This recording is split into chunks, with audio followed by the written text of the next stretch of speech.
আসসালামু আলাইকুম। 1971 সালের ভারত পাকিস্তান বালযুদ্ধ, যে বালযুদ্ধকে নিয়ে আজকে আবার দেশটাকে দুই ভাগে বিভক্ত করার চেষ্টা চলছে।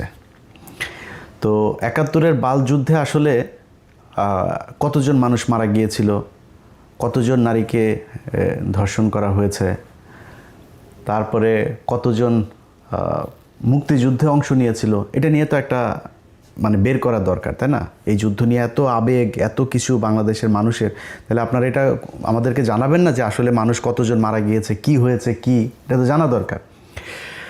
তো বাংলা এডিশনের ক্রাইম এডিশন থেকে গত 3 মাস মতো আগে আমি বললাম যে এটা নিয়ে আমরা একটা করি, জরিপ করি, সারা দেশে ঘুরে ঘুরে তারপরে করি। তো আমরা তো ছোটোবেলা থেকে শুনে আসছি যে 2 লাখ মা বোনের ইজ্জতের বিনিময়ে তারপরে বাংলাদেশ নাকি স্বাধীন হয়েছে। এবং আমি 2012 সালের আগ পর্যন্ত আমি কিন্তু হাফ চেতনাধারী ছিলাম। আমি বিশ্বাস করতাম আসলে পাকিস্তানির এতগুলি মানুষের, সেই যে ছোটোবেলা থেকে দেখেছেন না, এই যে সিনেমার মধ্যে দেখানো হয়তো নিজের সন্তানকে আপনার বাইরে বের করে দিয়ে মুক্তিযোদ্ধাকে ওনার সেটার ভিতরে ওর খেতার ভিতরে ঢুকায় দিয়ে তারপরে বাঁচিয়ে রেখেছে। ওই সিনেমা দেখেছেন না, কি যেন হাঙর নদীর গ্রেনেড না কি যেন সিনেমার নাম। এসব সিনেমা নাটক দেখায়া আর দাড়িওয়ালা লোকজনরে বানানো হয়েছে আপনার রাজাকার। এটা বানায়ে তারপরে সারা দেশের মানুষকে ব্যাপক এক উত্তেজনার মধ্যে ঢুকিয়ে দেওয়া হয়েছিল। তো 12 সালের পর থেকে আমি মূলত মুসলমান হই। আমার ধর্মের প্রতি, ইসলামের প্রতি, বাংলাদেশে আসলে মুসলমানদেরকে নিয়ে তারপরে কি ষড়যন্ত্র, ভারতের ব্যাপারে আমি কিন্তু এই অনেক হিন্দি সিনেমা দেখেছি, হিন্দি গান, এখনও ওদের নিয়ে বিনোদন, এটা তো বিনোদনের জন্য দেখা, এখনও সত্যি কথা হিন্দি গান শুনি। তো এখন এই যে আপনি এগুলি যে আপনি করলেন, 71-এর যে যুদ্ধ নিয়ে আমাদেরকে যা যা দেখাইলেন, আমরা এক ব্যাপক এক উত্তেজনাশীল চেতনাধারী এক জাতিতে পরিণত হইলাম। সেই জাতিকে আপনি বুঝাইলেন 2 লাখ মানুষকে করার। তো আমরা প্রথমে গেলাম মন্ত্রণালয়ে একটু খোঁজ নিতে, যে মন্ত্রণালয় তো নিশ্চয়ই সেই 2 লাখের না থাকে, 1 লাখের তো থাকবে না, 50,000, 5,000, 1,000 তো থাকার কথা। মন্ত্রণালয়ের কাছে তালিকায় নাম আছে মাত্র 530 জন। কোনো সমস্যা নেই ভাই, 530 জনও ইটস হিউজ। আমি এটাও যদি 530 জন যদি ধর্ষণের শিকার হয়ে থাকে, আমি সেটার বিচার চাই, সেটাকে আমি ব্যাপক ন্যাক্কারজনক হিসাবে দেখতে চাই। এই 513 জনের মধ্যে 30 জনের মধ্যে আমি গেলাম আমরা অনুসন্ধান করতে। এর মধ্যে ঢাকা বিভাগটা দিয়ে আমরা শুরু করলাম। তো মন্ত্রণালয়ের হিসাব অনুযায়ী ঢাকা বিভাগে ধর্ষিত হয়েছেন হলো 69 জন।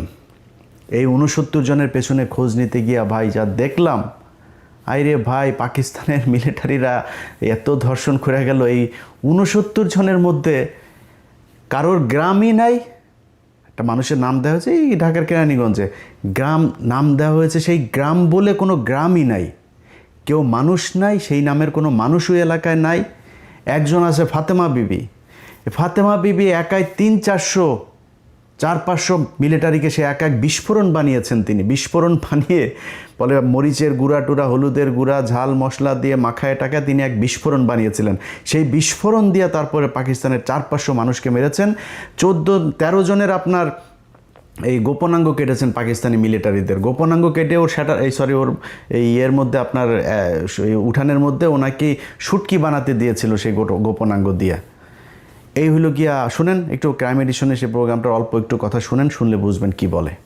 একটা পাঁচফোড়ন তৈরি করলাম, কিছু ছাই, তামুকের ফাঁকি, মরিচের ফাঁকি দিয়ে ছোট্ট ছোট্ট করে গোল্লা বানাইয়া এক একজনের হাতে দিতাম। অনেক মানুষ ছিল, এদেরকে হাতে দিতাম, ওরা গাছের আগায় আগায় থাকতো। যখন ওইটা যখন পড়তো তখন ওরা আসলে পরা ছিঁড়ে মারলে পরা ওকে নাক মুখ চোখ মুখ কানা হয়ে যেত গা, তখন ওদের অস্ত্র আমরা চিনে এনে মুক্তিযোদ্ধাদেরকে দিতাম। বহু অপারেশন করছি আমরা নিজের হাতে, না হইলে কমসে কম আমার এই হাত দেয়, না হইলে 2-500 আমি মারছি। আমি 11 জনের জীবিত অবস্থায় তাদের পুরুষঙ্গ কেটে লেছিলাম কাঁচি দিয়া, বব কাঁচি দিয়ে কাইটটা আমি টাকি মাছের মতন শুটকি দিছিলাম। এই হইল কি আমাদের মুক্তিযুদ্ধের ধর্ষিতাদের অবস্থা। 530 জনের মধ্যে একজনকেও, পুরো ঢাকা বিভাগে আমরা একজনের খুঁজে পাইনি যেটা বাস্তবিক পক্ষে বাস্তবিক অর্থে কেউ ধর্ষিত হয়েছে এই প্রমাণ দিতে পারে। নানান ধরনের গল্প, এই করেছে ওই করেছে, 3টা কোশ্চেন করলে এরপরে ঘুরপেচ খাওয়া যায়। কয় আমার 4-5টা ভাইকে, আপনার 4 ভাই আর 1 বোনকে মারা হয়েছে। 71 সালে। সেই 4 ভাইয়ের নাম বলতে বললে সে একবার এক এক ভাইদের নাম বলে। আবার পেটের বাচ্চা মারা গিয়েছে, বাচ্চার বয়স কত ছিল, পাশের থেকে আরেকজন বলে আপনার তো বাচ্চা টাচ্চা ছিল না, কয় পেটের ভেতরে শহীদ হয়েছেন। শোনেন একটু কি বলে। ফরিদ, আরেক ভাইয়ের নাম ছিল দরবেশ, আরেক ভাইয়ের নাম ছিল মনসুর আলী, আরেক ভাইয়ের নাম ছিল নূর মোহাম্মদ, আমার বোনের নাম ছিল নাজমা। নাজমা আমার ছোট ছিল, আমার বোনকে ওই জায়গায় মাইরে ফেললো ফরিদ, শেখ ফরিদ। আমার আর একটা ভাইয়ের নামও শেখ ফরিদ আছে, জীবিত, বুঝলে না, আগে ছিল আমার বড়। আরেক ভাইয়ের নাম আছিল যে আবুল ফরাজ, আরেকজনের নাম আছিল মনসুর আলী, আর বোনের নাম ছিল নাজমা। আমার প্রথম সন্তান শহীদ হয়েছে, দ্বিতীয় সন্তান মুক্তিযুদ্ধের সময় শহীদ হয়েছে, দ্বিতীয় সন্তান মুক্তিযুদ্ধের সময় আপনার বয়স ছিল 20-22 বছর। হ্যাঁ, আপনার ছেলের বয়স কত তখন? তখন মনে করেন ছেলে আমার গর্ভে শহীদ হয়েছে, গর্ভ অবস্থায় শহীদ হয়েছে। এইভাবে আমাদেরকে এই গাঁজাখুরি গল্প শোনায়া একটা বিশাল প্রজন্মকে আমাদের 54 বছর ধরে অন্ধ বানিয়ে রাখা হয়েছে। আমরা আসলে যদি মুক্তিযুদ্ধের সময় কোনো মানুষ মারা গিয়েছে কিনা, কেউ রেপড হয়েছে কিনা, কতজন হয়েছে, আমরা এটা জানতে চাই, আমরা শুনতে চাই, এটা জানুক এই জাতি। কেউ জানে নাই। মুজিব এই শালায় ওর এক কমিশন গঠন করেছিল, আচ্ছা খোঁজ নে তো দেখ কয়জন মারা গিয়েছিল। সারা দেশে মিলা ওরা এই মুক্তিযুদ্ধের সময় নিহত মানুষ পেয়েছিল হইল 33 জন। এই 33 জন পাওয়ার পরে আর খুঁজা পায় না, কয় তাহলে বাদ দে, এটা নিয়ে আর আলাপ দরকার নাই। এরপরে আর কেউ সেই আলাপে যায়নি, সবাই এটা নিয়ে রাজনীতি করেছে। ভাই 530 জন যদি ধর্ষিত হয়ে থাকে, এটা আমি মনে করি যে ব্যাপক মানবতা বিরোধী অপরাধ। এটার সাথে যে যে জড়িত ছিল মারা তো যাইতে হবে। এক একটা 68,000 গ্রাম দিয়া যদি আপনি 2 লাখের ভাগ করেন 2.90, প্রায় 3 জন করে পড়ে। এই 3 জন করে আপনার গ্রামে আছে, আপনার জেলায় আছে, আপনার বিভাগে আছে। কারোর কাছে শুনেছেন যে কারোর বিভাগে আছে? কেউ বলতে পারবেন যে কার মা বোন রে, আওয়ামী লীগের কারোর মা বোন রে যদি নাকি পাকিস্তানিরা লাগায় যায়, তোরা তালিকাটা আমার কাছে দিস, আমরা খোঁজ খবর নিব, নিয়ে তারপর দেখব তোর মা বোনদের ভ্যাজাইনাল চেক আপ করায় তারপরে নিয়ে আসবো না, দেখবো না কী হয়। এটা করে কি করা হয়েছে, পাকিস্তানিদের সাথে আমাদের একটা বিরাট দূরত্ব তৈরি করা হয়েছে। এই দূরত্ব তৈরি করেই তারপরে এই যে শালারা যে বলে যে মুক্তিযুদ্ধ, মুক্তিযোদ্ধাতেই 16 ডিসেম্বর, এই যে কয়দিন পরে বাল দিবস আসতেছে, একটা বিজয় দিবস, এটা বালের মুক্তি বিজয় দিবস রে।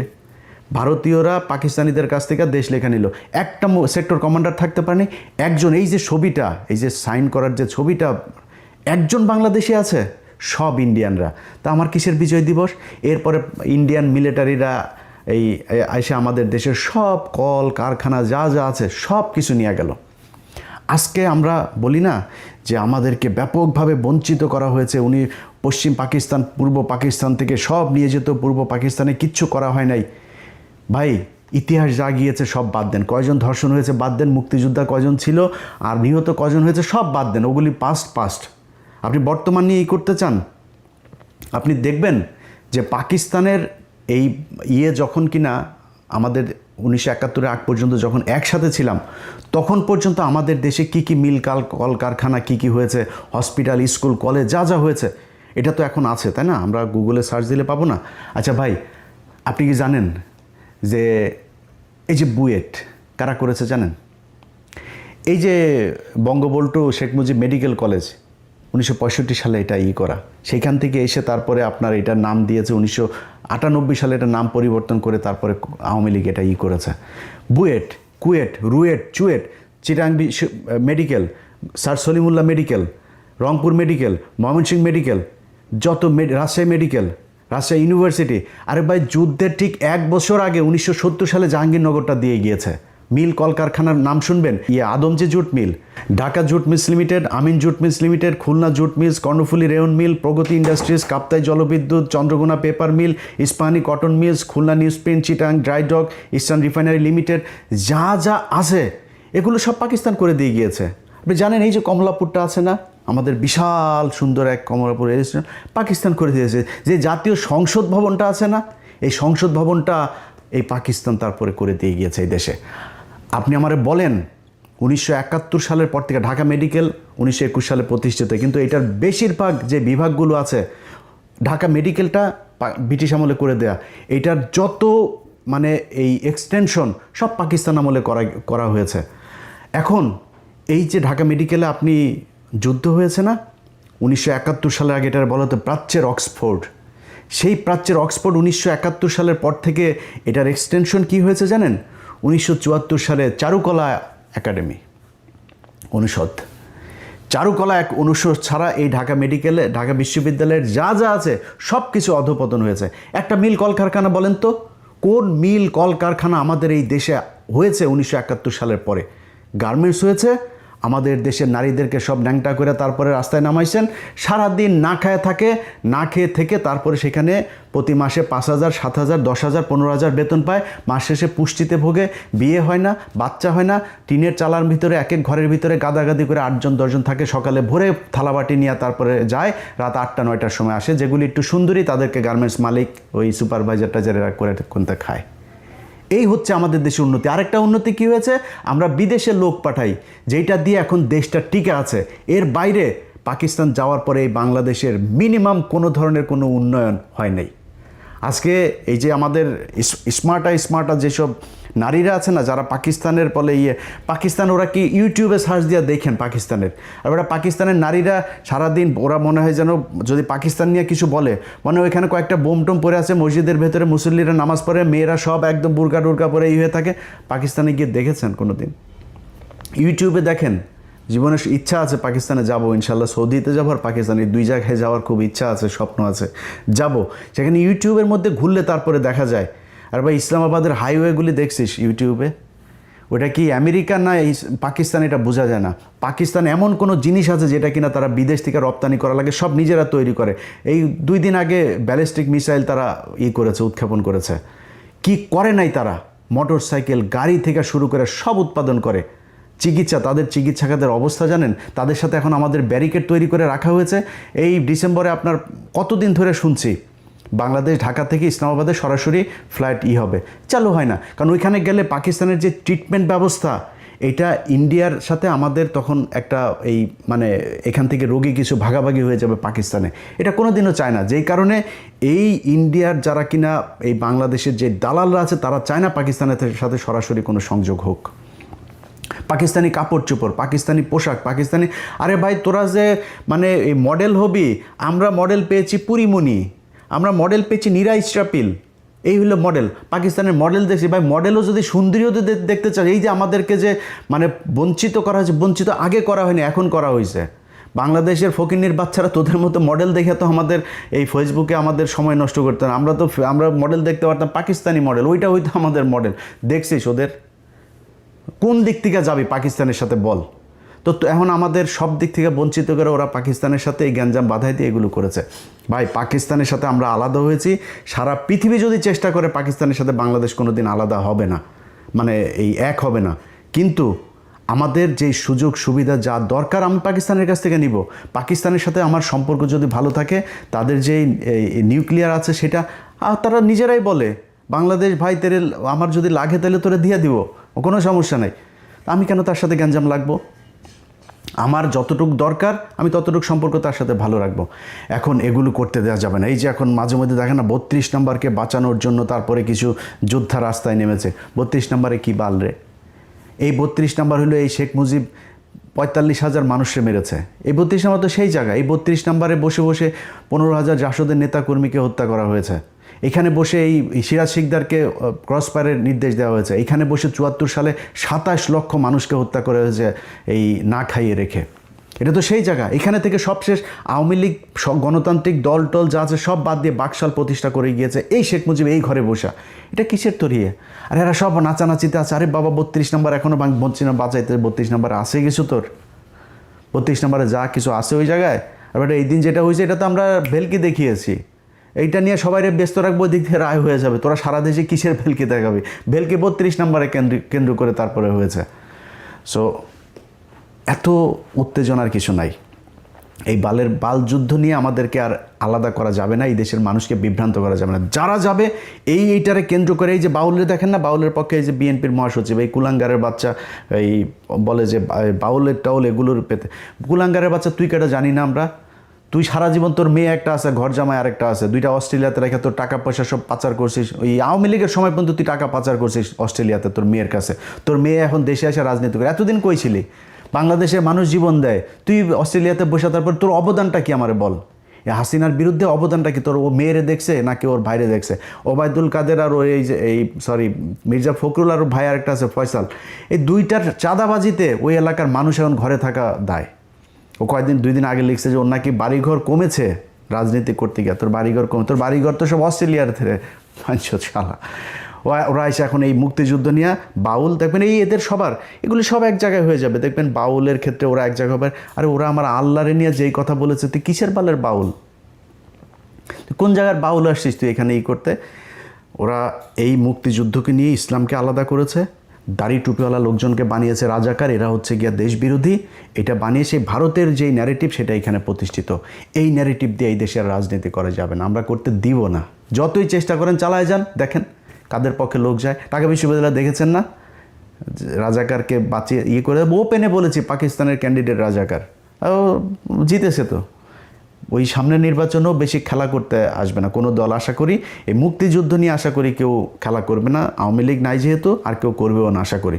সো যারা এই বাংলাদেশে এখন মুক্তিযুদ্ধের 32 নম্বরের বাউল, তারপরে এই যে চেতনায় বালছাল নিয়ে আসতে চাইবেন, ভাই কেউ পাত্তা হবেন না। এগুলি বাংলাদেশের মানুষ। আমি বাংলাদেশের আপামর জনসাধারণের কাছে একটা প্রশ্ন করতে চাই, ভাই আমার কাছে আপনার মুক্তিযুদ্ধের ইতিহাস জানার দরকার নাই। বা আপনারে সিম্পল একটা কোশ্চেন করি, আপনি আপনার গ্রামে, আপনার থানায়, আপনার উপজেলায়, আপনার জেলায় গিয়ে খোঁজ নেবেন যে ভাই কতজন কার মাকে পাকিস্তানিরা লাগিয়ে গিয়েছে, আমার একটু জানায়েন ভাই প্লিজ। আমি যদি জানি যে হ্যাঁ পাকিস্তানের একজন তাকে ধর্ষণ করেছে, আমি একটু শুনতে চাই। একজন মানুষকে আমি পাইতে চাই যেই মানুষটা কিনা করেছে। 2015 সাল, 2071 সাল থেকে 2015 সালে এসে বীরাঙ্গনাদের খোঁজে তালিকা তৈরি শুরু হয়। সেই বীরাঙ্গনা তৈরি করতে গিয়ে আওয়ামী লীগ বিধবা, অসহায়, গৃহহারা, স্বামীহারা মানুষজনকে এক জায়গায় করে তারপরে তারা একটা বীরাঙ্গনার তালিকা তৈরি করেছে 530 জনে, সারা দেশে মিলে। সব কয়টা ভুয়া। এই যে অবস্থা। যাই হোক, এগুলি করে আমাদেরকে আলাদা করতে চেয়েছে। আমরা এখন গার্মেন্টস শিল্প আর আমাদের শ্রমিক শিল্প, এই যে প্রবাসে যে যারা স্বামী স্ত্রীকে ছাড়া থাকে 20 বছর 15 বছর, মাকে ছাড়া, সন্তানকে ছাড়া, বাবাকে ছাড়া মানবেতর জীবনযাপন করে, এরা বালের বীরের জাতি। দোচে তোদেরকে কেউ সারা দুনিয়ায়। তুই বাল জাতি 71 থেকে এই পর্যন্ত কি বালটা ফালাইছিস? কেউ করে পাকিস্তান না খেয়ে থাকে, পাকিস্তান করে যা দেখিস। আমরা তো এনে থাকি পৃথিবীর সবচাইতে রেইনবো জাতির সাথে আমরা থাকি। এখানে আমরা জানি যে একটা বাঙালি এক জায়গায় গেলে তার কি, আর একটা পাকিস্তানি গেলে তার কি। মিডিল ইস্টে আমার বাংলাদেশের সবচেয়ে বেশি মানুষ থাকে। জিজ্ঞেস করি যায় যে একটা পাকিস্তানি একটা লোক সৌদিয়ানের কাছে কি, আর একটা বাংলাদেশের মানুষ কি। কুত্তার মতো দাম দেন আমাদেরকে, তোদের মতো বাঞ্চত মার্কা রাজনীতিবিদদের জন্য আমরা আজকে এই কুত্তার জাতি হিসাবে সারা দুনিয়ার মধ্যে। কিচ্ছু নাই আমার, কিচ্ছু নাই। এক পোশাক শ্রমিক বানায় মহিলাদেরকে এখানে ন্যাংটা করে কাজ করানো হচ্ছে। না আছে কোনো না আছে তাদের নিরাপত্তা, না শারীরিক নিরাপত্তা, মানসিক, আর্থিক, সামাজিক কোনো নিরাপত্তা নাই। রাস্তায় নামায় দেওয়া হয়েছে, এর নাম তাদের চেতনা। বাউলগিরি করে যে শালারা করে, ওই যে আমাদের চুয়াডাঙ্গার মেয়ে, আমাদের চুয়াডাঙ্গা সরোজগঞ্জের মেয়ে সালমা, সে বলেছে যে এগুলির ব্যাপারে খুব শান্টিং দিয়েছে। কয়েকজন বাউল নারী বলেছে এরা বেডে না গেলে এরা প্রোগ্রামে তাদেরকে অ্যাটেন্ড করতে দেয় না। সো খেলাধুলা ভাই সব একই জিনিস। ওই যে সবশেষ আপনাদেরকে একটা জিনিস শোনাই। গোপালগঞ্জে গিয়েছিল আমাদের একজন হেলেনা নামে এক চাট দোকানদারকে আপনার বীরাঙ্গনা বানানো হয়েছে। সেই বীরাঙ্গনাকে আপনার গোপালগঞ্জের আওয়ামী লীগের নেতারা ঢাকায় এনে কি করে তারপরে তাকে বীরাঙ্গনার তালিকায় নাম ঢুকিয়েছে, তার কাছ থেকে শুনে অনুষ্ঠান শেষ করি। হেলেনা ওই যে মুক্তিযোদ্ধার চাট দোকানদার যে মহিলা, ও কি বীরাঙ্গনা নেই? 71 সালে জন্ম হইতো হয়নি। পরে কি বীরাঙ্গনা বানায় রাখছে? ওরে বানাই রাখছে, যে কয়জন নেতারা ওরে ঢাকা নিয়ে খেলাই টেলাইয়া ওই করছে, বানাইছে নেতারা এরম মরছে ঢাকা নিয়ে। আর টাহা নেছে আরে ও তো আইডি কার্ড দিয়ে হয়েছে জন্ম স্বাধীনই পরে পয়সা তুই যাওয়া ওই যে। ওই যে আমাকে লাভ নাই খালি খালি আমরা একটা করে দেওয়ানে অফিসে উল্টোই ফেলাই উল্টোই ফেলাই দেয় তা ওনাকে কোনো হাত নাই অরিজিনাল মুক্তিযোদ্ধাকে কোনো ইয়ে নাই আসলে ওই যে মহিলার কথা বলেন ওটা আমি আগে পরে চিনি না